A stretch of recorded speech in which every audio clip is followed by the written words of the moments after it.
Shalom Chavrim, I'm Steve Ben-Nun. You're watching Israeli News Live, and we are waiting at the very moment now for the press conference to begin here in Helsinki, Finland, with President Trump, President Putin there.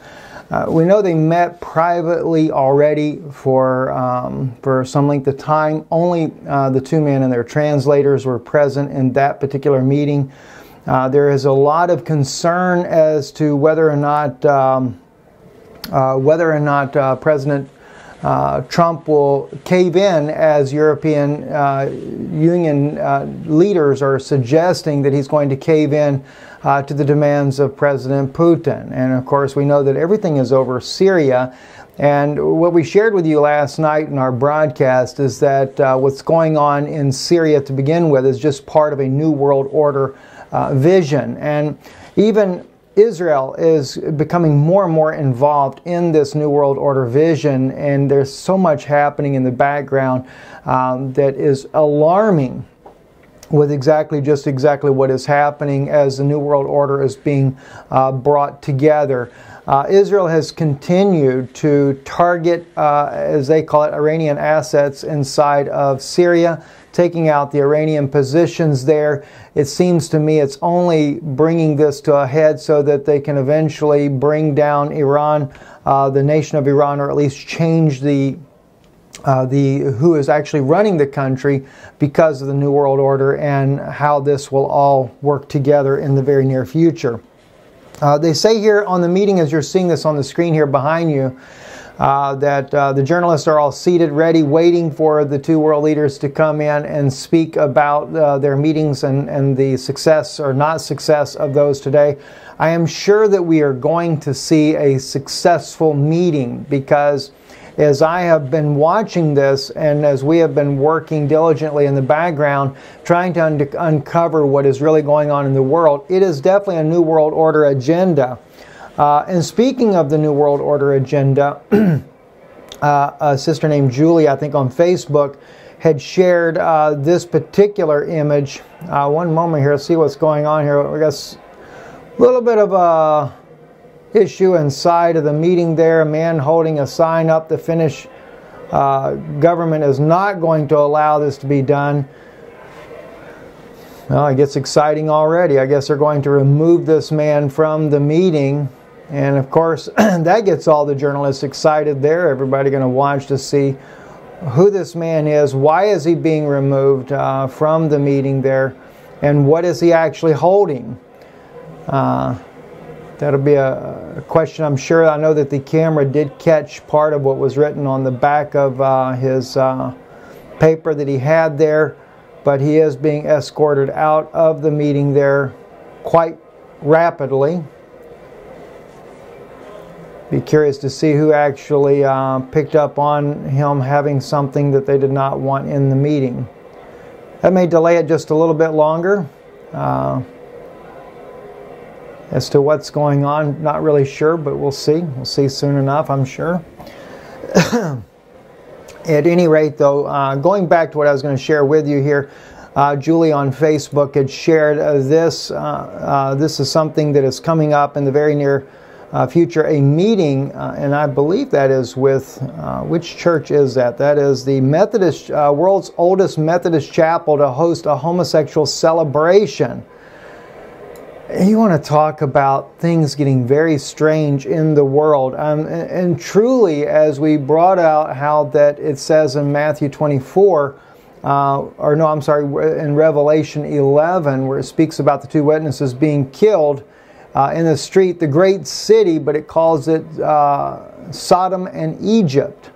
And of course, Sodom and Gomorrah was known for its homosexual practices, according to biblical record there. And this has certainly become very prominent in the world today. It says the world's oldest Methodist chapel to host a homosexual celebration, Monday, July 13th, 2018. The oldest Methodist chapel in the world is about to cite of an LGBT celebration in direct contradiction of Scripture and chapel's own founder. On Saturday, the pro-homosexual group Christian at Bristol Pride will hold a service celebration at the Room in John Wesley's Chapel in London. Christian Concern reports the chapel was built in 1778 under the direction of the English theologian John Wesley, the founder of Methodism. The pro-gay group says the event will be an affirming service with songs, prayers, and symbolic actions, after which attendees will be invited to attend the LGBT Pride March in Bristol Town Centre. Christians at Bristol Pride have also printed materials bearing the message, God affirms you for homosexuals. We are definitely rapidly changing in the world today. The world is on a decline like never before. I mean, if we look at the scriptural truths of what's happening, we are definitely in a major decline in the world. We are rapidly advancing to a new world order. It seems like the delegations are now coming in, sitting down, so it looks like we're going to get the conference will go on in just a few minutes. PBS is the one running this live feed, or at least that's the one we're picking it up on a Twitter page that's running the live feed here. There are many different news organizations that are there. RT is there, so I'm sure CNN, Fox, all the different news organizations from the West, BBC, and et cetera, et cetera. But Public Broadcasting Service is the one that we're monitoring in with right now to watch this live broadcast. I kind of wanted to join this in with you. I've not done anything like this before, but the reason I did is I wanted to be able to hear firsthand what's being said by these two world leaders, and to so that we can speak about it right as this is breaking, as we see what the relationship will be. I do expect it to be positive on both sides. I expect that Syria, that President Trump will speak about pulling out of Syria altogether. This is going to put Israel in a position where Israel will actually have to take on, here they are now. We'll go ahead and up the volume so that we can hear what is being said. I think we can call it a success and a very fruitful round of negotiations. Thank you so much. We carefully analyzed the current status, the present and the future of the Russia-United States relationship, key issues of the global agenda. It's quite clear to everyone that the bilateral relations are going through a complicated stage, and yet those impediments, negotiations, the current tension, the President of the United States, Donald Trump, place in a frank and business-like atmosphere behind it. I think we can call it a success and a very fit era of acute ideological confrontation of the two countries. The current status, the present and future of the Russia situation as well changed dramatically. Today, both Russia and the United States face a whole new set of challenges. Bilateral relationships are facing completely new challenges, including dangerous debalancing of international mechanisms of global security, regional crises, the spread of terrorism and transport crime, and also mounting difficulties in the economy, environmental issues and other threats. And we can only overcome these issues if we stand together. And I hope that we'll reach this understanding with our US counterparts. Today's negotiations reflected our shared wish to improve the negative trend and to identify the first steps to change it, to make confident steps to go back to the previous level across all the issues. As biggest nuclear powers, we have the responsibility for global security. I feel it is important, and we talked about it, to establish dialogue on strategic security and non-proliferation of weapons of mass destruction. We have handed over a list of proposals to our US counterparts on this regard. We believe it's important to continue working together along the military, political and the disarmament agenda. We need to extend the agreement on strategic weapons, and that's the New START treaty. We also have issues about the US missile shield, the INF treaty. We also need to talk about the issues related to the deployment of weapons in space. We favor continued cooperation in fighting terrorism jointly and in providing cyber security. And our security agencies have been working successfully, and the recent example is our cooperation with security officers from the US as part of the FIFA 2018 World Cup that concluded yesterday. We need to make it a systemic effort, and I reminded the US President to re-establish our anti-terror group. We also talked about regional crisis. We don't have the same approach on all the crises, but we still have a lot of shared interests. We need to be looking for points of convergence. We need to be working together in a closer way, including at international forum. We also talked about regional crisis, including Syria.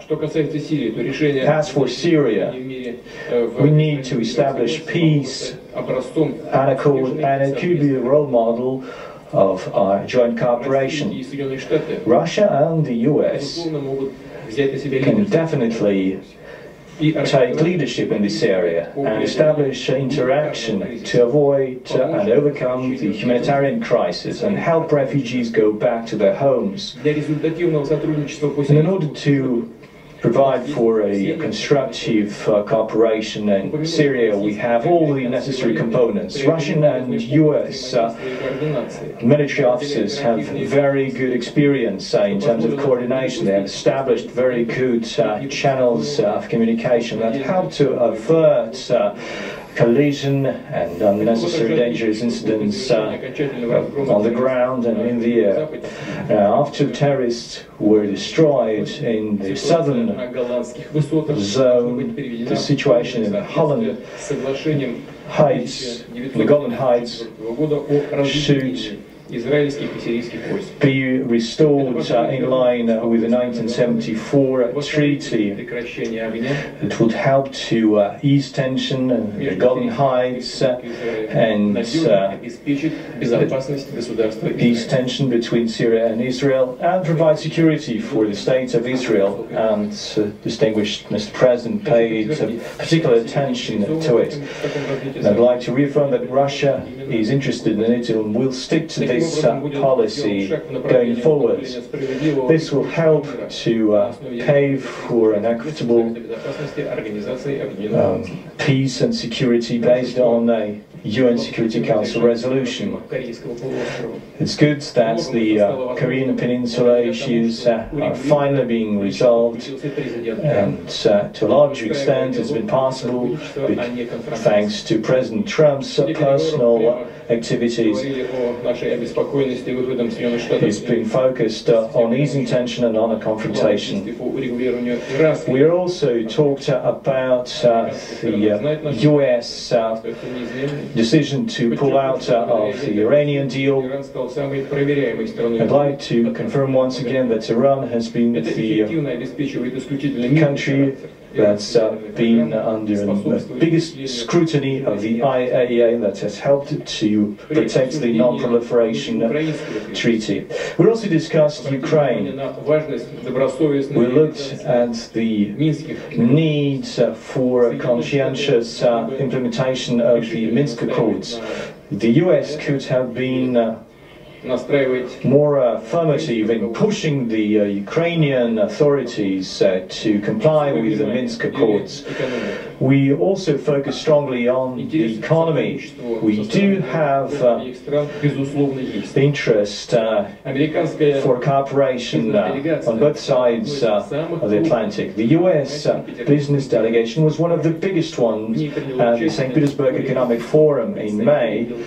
It featured more than 500 senior executives from the US. We need to spur bilateral investment and trade, and in order to do this, we agreed to set up a high-level working group that would combine captains of industry from both countries. business leaders know better how to establish cooperation in trade and investment, so let them think hard about it and provide proposals on that score. US President raised the issue of the so-called alleged Russian meddling in the 2016 election, and I had to repeat what I said several times, including at my one-on-one meetings with him. As I said, Russia has never interfered and will never interfere with US domestic affairs, including the election campaign. And if there is any evidence, we are ready to review it together, especially as part of the cybersecurity group that needs to be set up. We discussed that earlier. And we also need to defreeze our US and Russia ties in the humanitarian area and in terms of civil society. We received a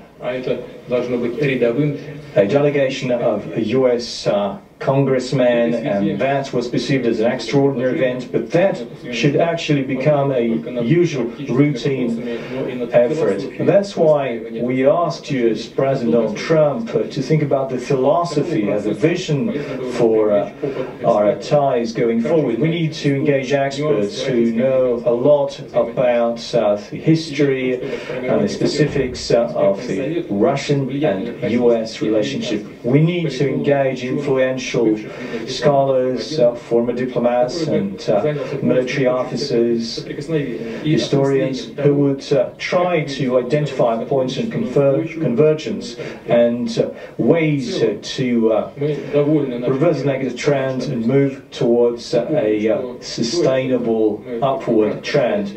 Overall, we are satisfied with the one-on-one meeting. Previously, we had meetings during international fora. We had a very good conversation, and I hope that we achieved a better understanding, and I really appreciate Donald Trump's effort.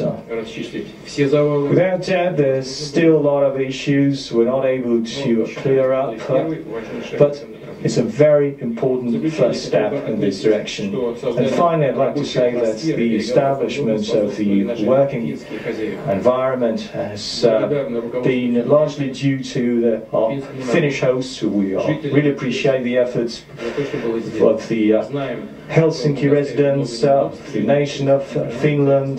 We are sorry for the inconvenience to the residents of Helsinki. Thank you so much. Thank you very much.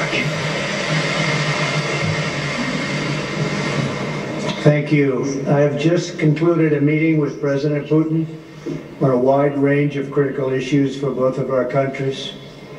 We had direct, open, deeply productive dialogue. Went very well. Before I begin, I want to thank President Niinisto of Finland for graciously hosting today's summit. President Putin and I were saying how lovely it was. It's interesting to see what's being said in this meeting from both sides. Russia and President Putin for having done such an excellent job in hosting the World Cup. It was really one of the best ever, and your team also did very well. It was a great job. I'm here today to continue the proud tradition of bold American diplomacy. From the earliest days of our republic, American leaders have understood that diplomacy and engagement is preferable to conflict and hostility. A productive dialogue is not only good for the United States and good for Russia, but it is good for the world. The disagreements between our two countries are well known, and President Putin and I discussed them at length today. But if we're going to solve many of the problems facing our world, then we're going to have to find ways to cooperate in pursuit of shared interests. Too often in both recent past and long ago, we have seen the consequences when diplomacy is left on the table. We have also seen the benefits of cooperation. In the last century, our nations fought alongside one another in the Second World War. Even during the tensions of the Cold War, when the world looked much different than it does today, the United States and Russia were able to maintain a strong dialogue. But our relationship has never been worse than it is now. However, that changed as of about 4 hours ago. I really believe that. Nothing would be easier politically than to refuse to meet, to refuse to engage, but that would not accomplish anything. As president, I cannot make decisions on foreign policy in a futile effort to appease partisan critics or the media or Democrats who want to do nothing but resist and obstruct. Constructive dialogue between the United States and Russia affords the opportunity to open new pathways toward peace and stability in our world. I would rather take a political risk in pursuit of peace than to risk peace in pursuit of politics. As president, I will always put what is best for America and what is best for the American people. During today's meeting, I addressed directly with President Putin the issue of Russian interference in our elections. I felt this was a message best delivered in person. Spent a great deal of time talking about it, and President Putin may very well want to address it, and very strongly, because he feels very strongly about it, and he has an interesting idea. We also discussed one of the most critical challenges facing humanity, nuclear proliferation. I provided an update on my meeting last month with Chairman Kim on the denuclearization of North Korea, and after today, I am very sure that President Putin and Russia want very much to end that problem, going to work with us, and I appreciate that commitment. The President and I also discussed the scourge of radical Islamic terrorism. Both Russia and the United States have suffered horrific terrorist attacks, and we have agreed to maintain open communication between our security agencies to protect our citizens from this global menace. Last year, we told Russia about a planned attack in St. Petersburg, and they were able to stop it cold. They found them, they stopped them, there was no doubt about it. I appreciated President Putin's phone call afterwards to thank me. I also emphasized the importance of placing pressure on Iran to halt its nuclear ambitions and to stop its campaign of violence throughout the area, throughout the Middle East. As we discussed at length, the crisis in Syria is a complex one. Cooperation between our two countries has the potential to save hundreds of thousands of lives. I also made clear that the United States will not allow Iran to benefit from our successful campaign against ISIS. We have just about eradicated ISIS in the area. We also agreed that representatives from our national security councils will meet to follow up on all of the issues we addressed today and to continue the progress we have started right here in Helsinki. Today's meeting is only the beginning of a longer process, but we have taken the first steps toward a brighter future, and one with a strong dialogue and a lot of thought. Our expectations are grounded in realism, but our hopes are grounded in America's desire for friendship, cooperation, and peace. And I think I can speak on behalf of Russia when I say that also. President Putin, I want to thank you again for joining me. Can't help but wonder if Putin's not giving signals with his stuff. Russia and the United States. Our meeting carries on a long tradition of diplomacy between Russia, the United States, for the greater good of all. And this was a very constructive day. This was a very constructive few hours that we spent together. It's in the interest of both of our countries to continue our conversation, and we have agreed to do so. I'm sure we'll be meeting again in the future, often. and hopefully we will solve every one of the problems that we discussed today. So again, President Putin, thank you very much. Господа президенты, сейчас журналисты смогут задать по два вопроса. They're going to go to questions and answers. To ask two questions. So we start with journalists from the Kremlin pool. Please introduce yourself. My name is Alexei Meshkov, editor of Fox News Agency.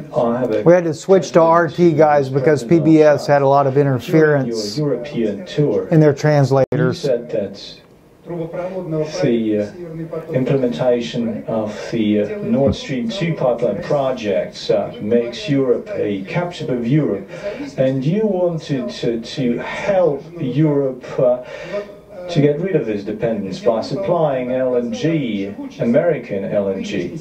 But this cold winter proves that the current energy security system is really better than what you're offering, and the US had to buy additional volumes of gas, including from Russia.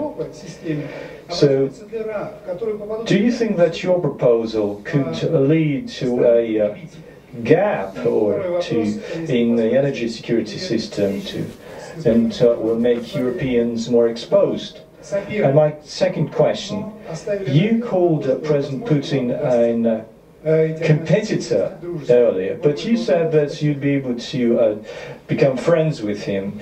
Have you achieved that? I'm a competitor, and a good competitor he is. And I think the word competitor is it's a compliment. I think that we will be competing when you talk about the pipeline. I'm not sure necessarily that it's in the best interests of Germany or not, but that was a decision that they made. We'll be competing. As you know, the United States is now, or soon will be, but I think it actually is right now the largest in the oil and gas world. So we're going to be selling LNG, and we'll have to be competing with the pipeline. And I think we'll compete successfully, although there is a little advantage locationally. So I just wish them luck. I mean, I discussed with Angela Merkel in pretty strong tones, but I also know where they're all coming from, and they have a very close source, so we'll see how that all works out. But we have lots of sources now, and the United States is much different than it was a number of years ago. Europeans do pay far more for their gas when it is delivered by the U.S., but the Vatican is really wanting that to happen. Just one remark. We discussed this issue with the US President. We are aware of the stance of the US. The US is also a major oil and gas country. We believe we can work together to regulate global markets, because we don't want a drastic cut in the price, and our producers will suffer from that, and including US producers, I mean shale gas producers. We don't want the price to fall too much, because otherwise production is not profitable anymore. And we are not interested. By the way, shale gas is big stockholders are the Vatican. And machine building will be killed. So we do have joint areas that we can discuss.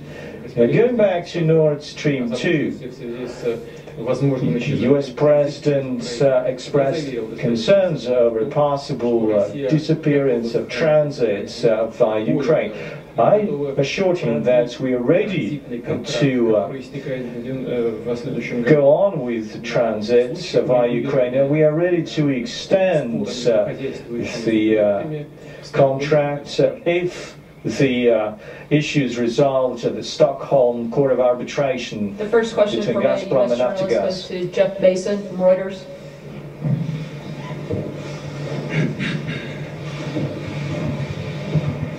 Thank you. Mr. President, you tweeted this morning that it's U.S. foolishness, stupidity, and the Mueller probe that is responsible for the decline in U.S. relations with Russia. Do you hold Russia at all accountable for anything in particular?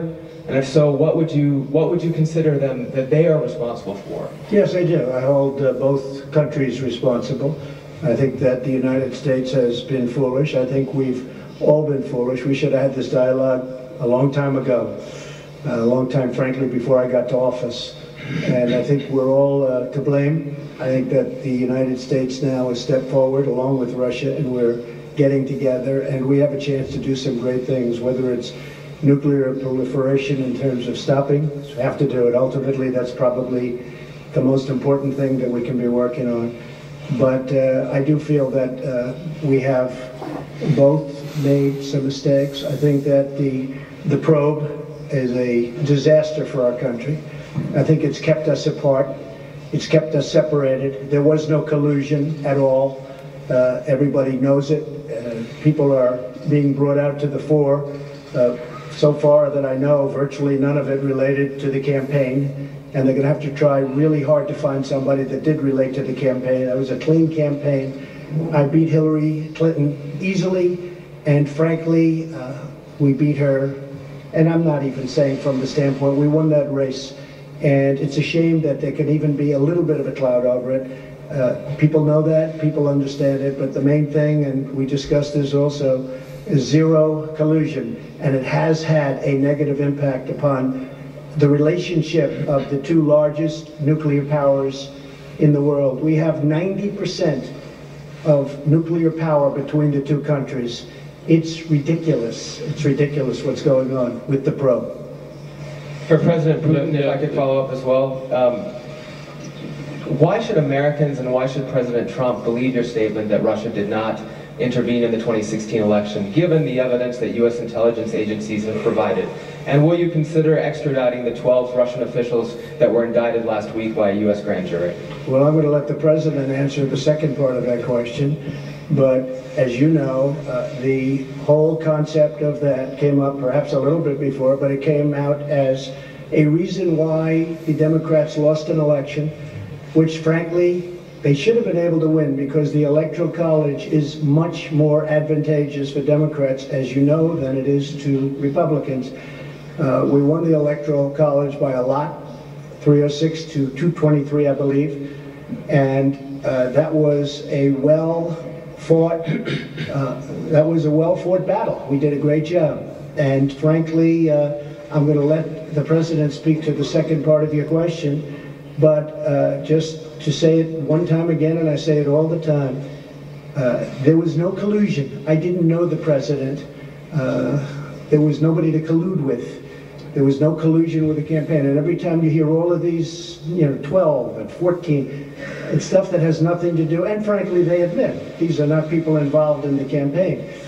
But to the average reader out there, they're saying, well, maybe that does, it doesn't. And even the people involved, some perhaps told mis-stories, or in one case, the FBI said there was no lie. There was no lie.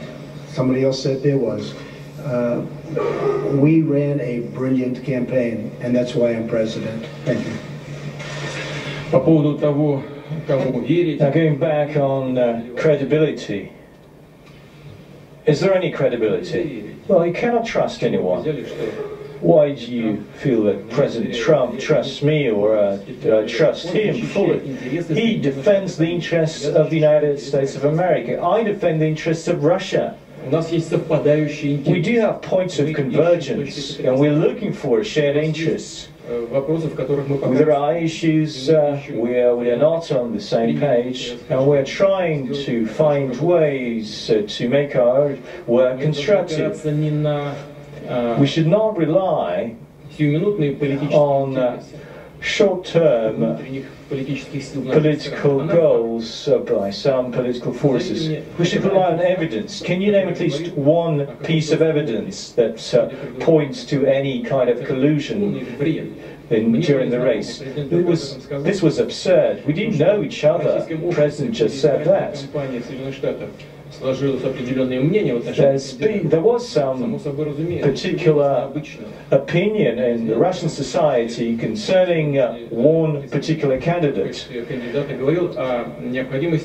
presidential candidate Donald Trump was talking about the need to re-establish political ties with Russia, and that led to the fact that there was an opinion among Russian people that he's the preferred candidate. That's a good point as well. Good, yes. To have a liking towards someone who wants to build better ties with another country. That's been my point from the beginning as well. Against Concord. Well, Concord hired the lawyers, and basically what's happening is that the entire charges are collapsing.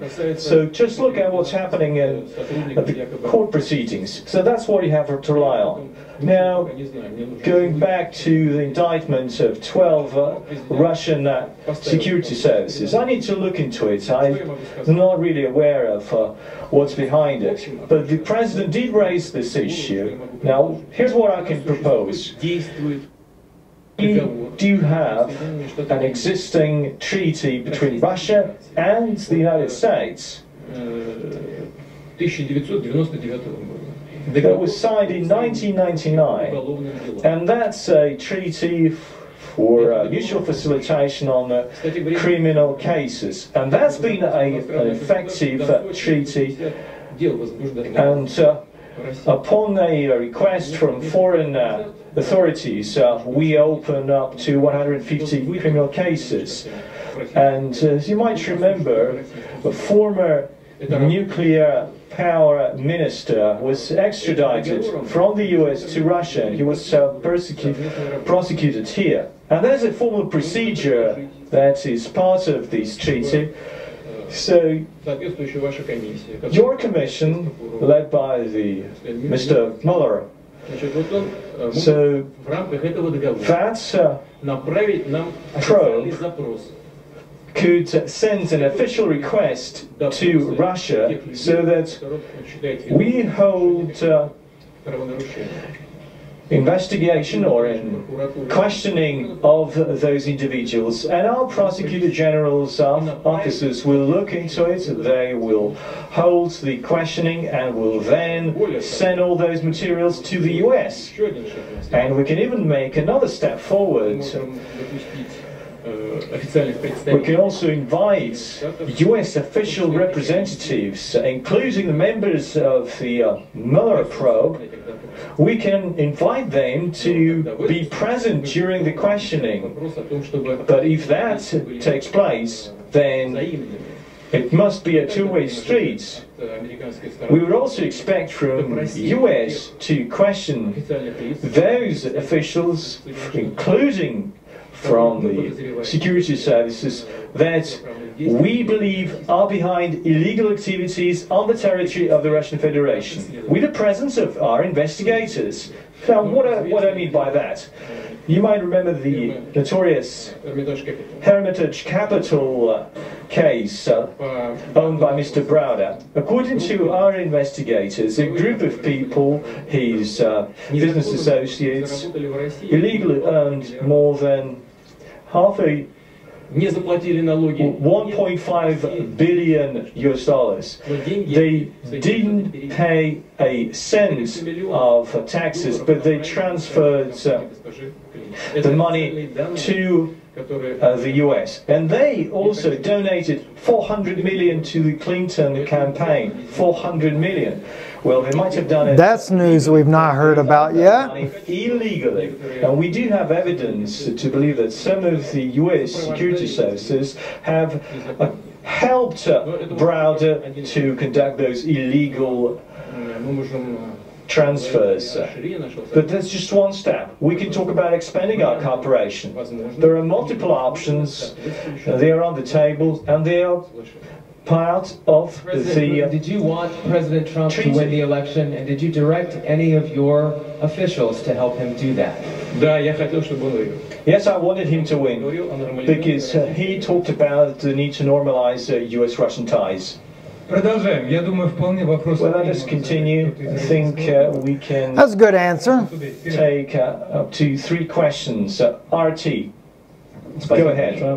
Thank you. Добрый вечер, меня зовут Good afternoon, my name is Ilya Petrenko. Дмитрий Сергеевич сказал, телеканал RT. Represent First question RT. for Mr. Trump in English. Mr. President, would you please go into the details of possibly any specific arrangements for the U.S. to work together with Russia in Syria, if any of these kind of arrangements were made today or discussed? И если позволите, Владимир Владимирович, тоже вопрос. If you allow me, Mr. President of Russia, a question in Russian. Тема футбола. Now, we mentioned World Cup several times. Mr. Pompeo earlier said that when we talk about cooperation in Syria, the ball is on the side of Russia. Is it correct? And if so, what's your next step? Well, I guess I'll answer the first part of the question. We've worked with Israel long and hard for many years, many decades. I think we've never has any country been closer than we are. President Putin also is helping Israel, and we both spoke with Bibi Netanyahu, and they would like to do certain things with respect to Syria, having to do with the safety of Israel. So in that respect, we absolutely would like to work in order to help Israel, and Israel will be working with us, so both countries would work jointly. And I think that when you look at all of the progress that's been made in certain sections with the eradication of ISIS, we're about 98%, 99% there, and other things that have taken place that we've done, and that, frankly, Russia has helped us with in certain respects. But I think that working with Israel is a great thing, and creating safety for Israel is something that both President Putin and I would like to see very much. One little thing I might add to that is the helping of people. Helping of people, because you have such horrible, if you see, and I've seen reports and I've seen pictures, I've seen just about everything. And if we can do something to help the people of Syria get back into some form of shelter and on a humanitarian basis, and that's what the word was, really, a humanitarian basis, I think that both of us would be very interested in doing that, and we will do that. Okay. Thank you very much. Excuse me, but for now, no specific agreements, for instance, between the militaries? Well, our militaries do get along. In fact, our militaries actually have gotten along probably better than our political leaders for years, but our militaries do get along very well, and they do coordinate in Syria. No mention of Americans being held captive by Syria, though. As I mentioned earlier, we discussed humanitarian area in Syria, and I discussed the same issue with French President Macron yesterday, and we agreed that we will step up our efforts with European countries, including with France, and we're ready to provide our cargo planes to deliver humanitarian aid, and we discussed it too with US President Trump. So there's a lot to work on here. Now what's important is that there's so many refugees holed up in Turkey, Lebanon, Jordan, and Syria's neighboring states. If we provide them assistance so they could go back to their homes, that the migration pressure on European countries and other countries will decrease many times. So I feel it's very important from all the perspectives, both from the humanitarian perspective and also to ease the situation with refugees. And overall, I agree with US presidents that our military have been working hard together, and they've been getting along, and I hope that this will be the case going forward. We'll also continue working together as part of the Astana format, Russia, Turkey and Iran, but we're ready to align these efforts with the efforts of the so-called smaller group of states, so that this process would kick off, and that we have the best chances for the ultimate success. Now, as for The ball is on our side. The football metaphor you used. The US President just said that we've finally concluded conducted the World Cup. I'd like to give the ball to the US President Trump. Now the ball is on his side. The US is expected to host the 2026 World Cup. We do host it, and we hope we do as good a job. That's very nice. That will go to my son Barron. We have no question. In fact, Melania, here you go. Okay. The final question from the United States will go to Jonathan Lemire from the AP.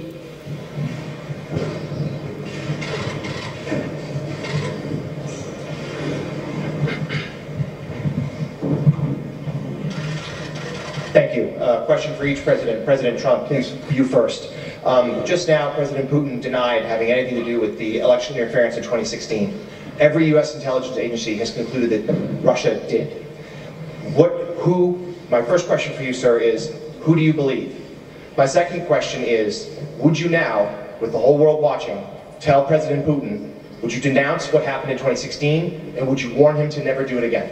So let me just say that we have two thoughts. You have groups that are wondering why the FBI never took the server. Why haven't they taken the server? Why was the FBI told to leave the office of the Democratic National Committee? I've been wondering that. I've been asking that for months and months, and I've been tweeting it out and calling it out on social media. Where is the server? I want to know, where is the server, and what is the server saying? With that being said, all I can do is ask the question. My people came to me, Dan Coates came to me, and some others. They said they think it's Russia. I have President Putin. He just said it's not Russia. I will say this, I don't see any reason why it would be, but I really do want to see the server. But I have confidence in both parties. I really believe that this will probably go on for a while, but I don't think it can go on without finding out what happened to the server. What happened to the servers of the Pakistani gentlemen that worked on the DNC? Where are those servers? They're missing. Where are they? What happened to Hillary Clinton's emails? 33,000 emails, gone, just gone. I think in Russia they wouldn't be gone so easily. I think it's a disgrace that we can't get Hillary Clinton's 33,000 emails. So I have great confidence in my intelligence people, but I will tell you that President Putin was extremely strong and powerful in his denial today. And what he did is an incredible offer. He offered to have the people working on the case come and work with their investigators with respect to the 12 people. I think that's an incredible offer. Okay, thank you. Allow me to add a remark. As you know, I was also a security officer. And I know how dossiers, how these reports are drafted. Secondly, I believe Russia is a democratic state, and I'm sure that you believe that the US is a democratic state. Is it? Well, if it is so, then the ultimate decision in this dispute can only be established by court and not by security services. Now, the company called Concord is charged with interference, but they don't represent the Russian state.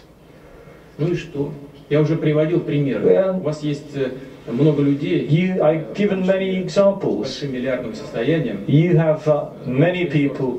Take Mr. Soros, a billionaire. He's been interfering everywhere. But is this the official position of the US state?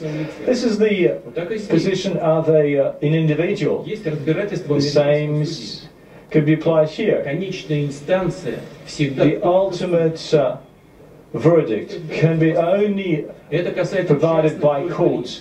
And again, it applies only to individuals. It has nothing to do with the state. And the final indictment regarding our security officers. Again, we do have a mutual treaty. Send us an official request. Let the Mueller Commission send us an official request.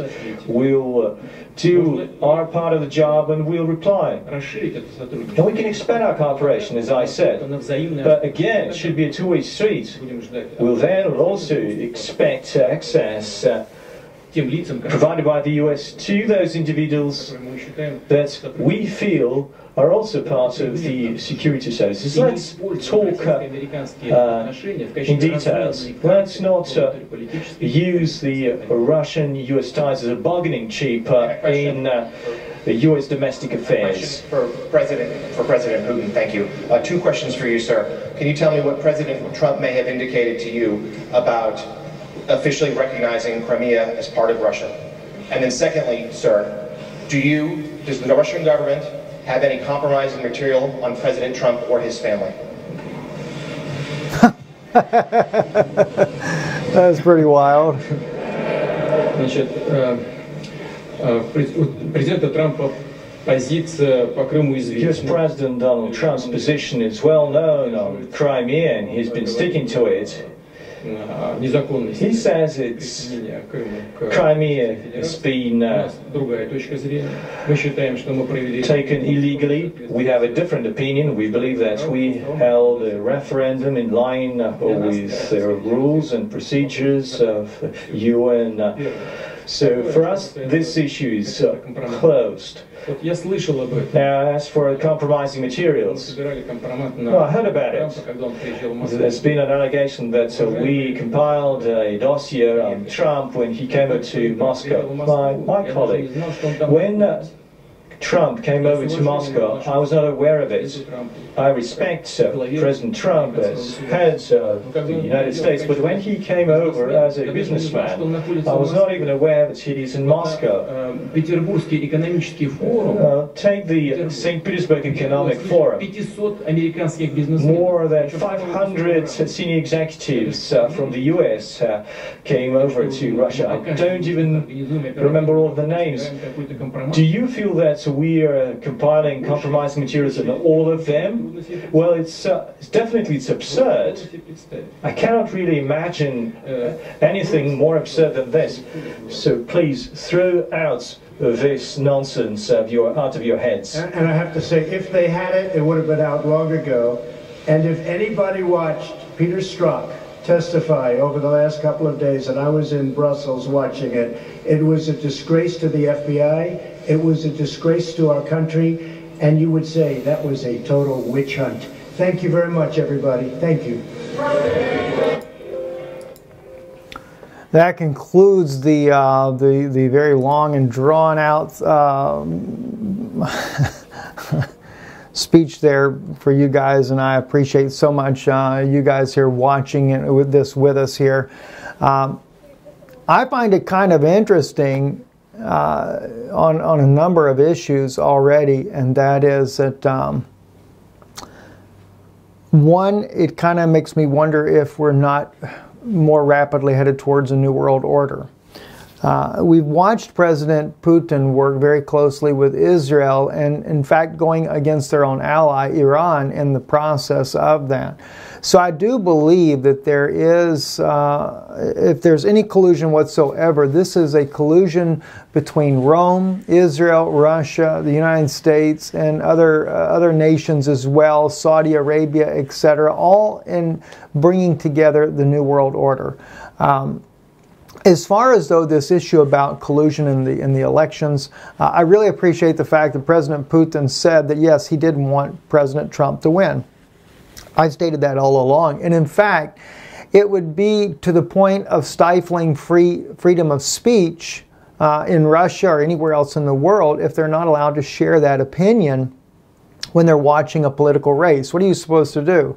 Shut off all world politics when you see the political race? Every country has an opinion on what they would like to see. In fact, the European NATO members were more siding on the Democratic side for Hillary to win because of the hysteria over Russia and what Russia was doing in Ukraine and Crimea.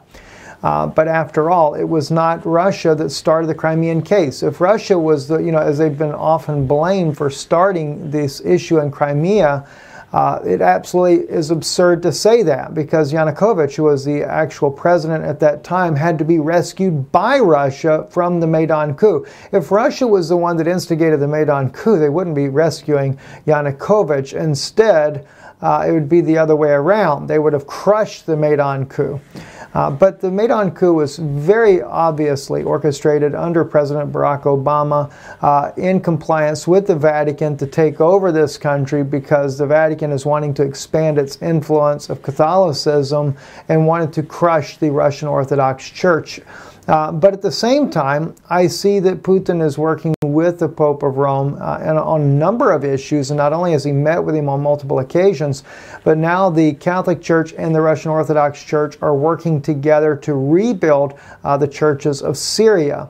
So it is definitely, from what I can see, a New World Order event moving forward. And as far as the collusion, I also thought it was interesting when Putin brought it out that it was an independent company in Russia that is being to blame for this. And after all, we may find out that this is a company that has been supported by the Democratic side to start with, only to make it look like a Russian collusion. The same thing as he brought out the information that I was totally unaware of, that this one company, $1.6 billion, I may have the figure wrong there, but then they give $400 million to the Clinton campaign when they went there, and then of course totally evaded taxes in Russia. So, a lot of the things there is very interesting, but at the same time, I would love to see peace come about this. And of course, I'm really wanting to see what's going to happen in Syria next. Will the situation in Syria calm down? And if it doesn't, if we find another chemical attack, another staged chemical attack that will push Trump into making a broader attack that will eventually take out Assad, then that will be interesting to see just exactly which way that goes. They didn't go into much as far as, will the U.S. pull out or will they not pull out? I do think it'd be disastrous if the U.S. pulls out at this point, although I do believe that the U.S. has been there illegally from the start. But I say that because of Turkey's presence in northern Syria, and how that this could be detrimental to the Kurdish population if the U.S. pulls out. So in that regards there, I think that the U.S. should at least keep a presence, especially up in the northern part of the country. If they do a pullout, I think Al-Tanf should be a pullout, because this is an area where the Syrian government can take full control with no problem. But the only way the U.S. should pull out at this point from the northern region is when Turkey actually pulls out and the Syrian government can fully take back the northern tier of that land. So a lot of issues there, and of course I'm glad to see that they had the conference together, but I'm just waiting to see what's going to happen next and how will this be analyzed in the news with so many people around the world, different opinions, and I'm sure that the European leaders are going to be freaking out. But you have to remember, Angela Merkel was kind of, at one time, was a very close friend of President Putin, but after the downing of the German plane over into the French Alps there, that killed so many Germans on board, especially young girls that were killed that were on a trip there. This was when, under Obama's administration there, that we saw Angela Merkel change her tune and was willing to do the sanctions against Russia. Before that, she was wanting to back out of those sanctions. So there's a lot of politics and behind the scenes, and it's not just politics. This is world domination and world control that we're watching. Any rate, we're going to cut out of here for now, guys. I just wanted to be able to watch this with you guys live, see what was going on. We'll be analyzing more of that later.